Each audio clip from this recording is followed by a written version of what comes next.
Breaking news చూస్తున్నాం. Narasaraopet MP ticket పై వైసీపీలో తీవ్ర పోటీ ఏర్పడింది. ఇద్దరు ఎంపీలు అదే టికెట్ కోసం పట్టుబడుతున్నారు. ఒకవేళ అధిష్టానం టికెట్ ఇవ్వకపోతే పక్క పార్టీలో చేరేందుకు ప్రయత్నాలు చేస్తున్నారు. సిట్టింగ్ ఎంపీ కృష్ణదేవరాయలతో పాటు మరో వైసీపీ ఎంపీ బాలశౌరి కూడా నర్సారావుపేట ఎంపీ టికెట్ అడుగుతున్నారు. అయితే ఇద్దరికి ఆ టికెట్ ఇచ్చేదే లేదని అధిష్టానం స్పష్టం చేసినట్లు సమాచారం. దాంతో బాలశౌరి జనసేన వైపు, శ్రీ కృష్ణదేవరాయలు టీడీపీ వైపు చూస్తున్నట్లు చర్చ జరుగుతోంది. ఇద్దరు నేతలు 2 రోజుల్లో భవిష్యత్ కార్యాచరణ కూడా ప్రకటిస్తారని అంటున్నారు. మరోవైపు నర్సారావుపేట ఎంపీ టికెట్ను బీసీలకు ఇవ్వాలనే ఆలోచనలో సీఎం జగన్ ఉన్నట్లు చెబుతున్నారు.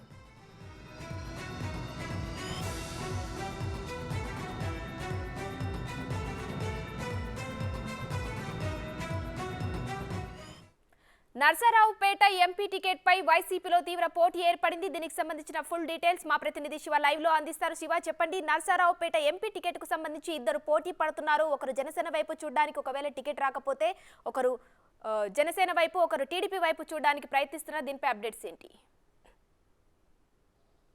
ఉమశ్రీ, మొత్తం మీద చూసుకుంటే నర్సరావుపేట పార్లమెంటు అసెంబ్లీ ఇది పల్నాడు జిల్లాకు సంబంధించి కూడా ప్రధాన కేంద్రం. ఈ నర్సరావుపేట పార్లమెంటుకి సంబంధించి కూడా ఇది బేసికల్గా చూసుకుంటే అంటే 2006లో డీలిమిటేషన్ తర్వాత ఇది టీడీపీకి కంచుకోటగా మారింది. 2009లో మోదుగుల వేణుగోపాల్ రెడ్డి, 2014లో రాయపాటి సాంబశివరావు గెలుపొందారు. 2019లో వైఎస్ఆర్సీపీ తరఫున శ్రీకృష్ణదేవరాయలు కమ్మ సామాజిక వర్గానికి సంబంధించిన వ్యక్తి కాబట్టి ఆయన వైసీపీ నుంచి కూడా గెలుపొందడం జరిగింది. అప్పుడు టీడీపీ అభ్యర్థిగా ఉన్న రాయపాటి సాంబశివరావు వయసు రీత్యా చాలా వృద్ధుడు, తిరగలేని పరిస్థితిలో ఉండటంతో అప్పుడు ఉన్న ప్రభావంతో వైఎస్ఆర్సీపీ అభ్యర్థి గెలుపొందారు. ఇక తాజాగా చూసుకుంటే వైఎస్ఆర్సీపీకి సంబంధించి కూడా నర్సరావుపేట ఎంపీ స్థానం కావాలని చెప్పి కూడా ఇద్దరు పోటీ పడుతున్నారు. ఒకరు sitting MP, Narasaraopet sitting MP Srikrishnadevarayalu, అలాగే రెండో వ్యక్తి 2009లో కాంగ్రెస్ పార్టీ తరఫున నర్సరావుపేట పార్లమెంట్ అభ్యర్థిగా వల్లభనేని బాలశౌరి పోటీ చేసి అప్పుడు టీడీపీ అభ్యర్థి మోదుగుల వేణుగోపాల్ రెడ్డి చేతిలో స్వల్ప ఓట్ల తేడాతో ఓటమి చెందారు. ఆయన ప్రస్తుతం మచిలీపట్నం ఎంపీగా ఉన్నారు. ఇప్పుడు కూడా బాలశౌరికి సంబంధించి కూడా సొంత జిల్లా ఆయనది పల్నాడు జిల్లాకు సంబంధించి పిడుగురాళ్ల మండలం మోర్జంపాడు గ్రామం ఆయనది.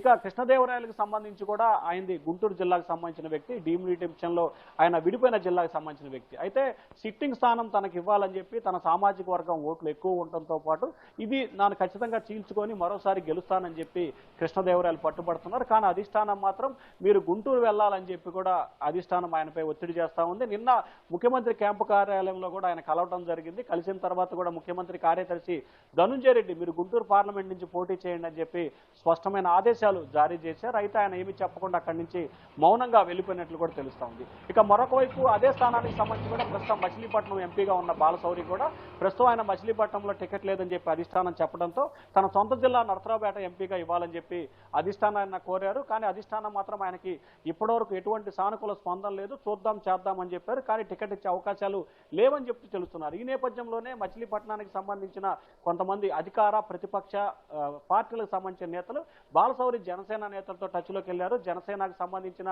వ్యక్తులతో మాట్లాడుతున్నారు. త్వరలోనే ఆయన జనసేనలో చేరే అవకాశాలు కనిపిస్తున్నాయి. మచిలీపట్నం పార్లమెంట్లో కాపు సామాజిక వర్గానికి సంబంధించిన ఓట్లు ఎక్కువ ఉంటాం. అలాగే బాలశౌరి కూడా కాపు సామాజిక వర్గానికి సంబంధించిన వ్యక్తి కావడంతో ఖచ్చితంగా జనసేన మచిలీపట్నంలో గెలుస్తుంది.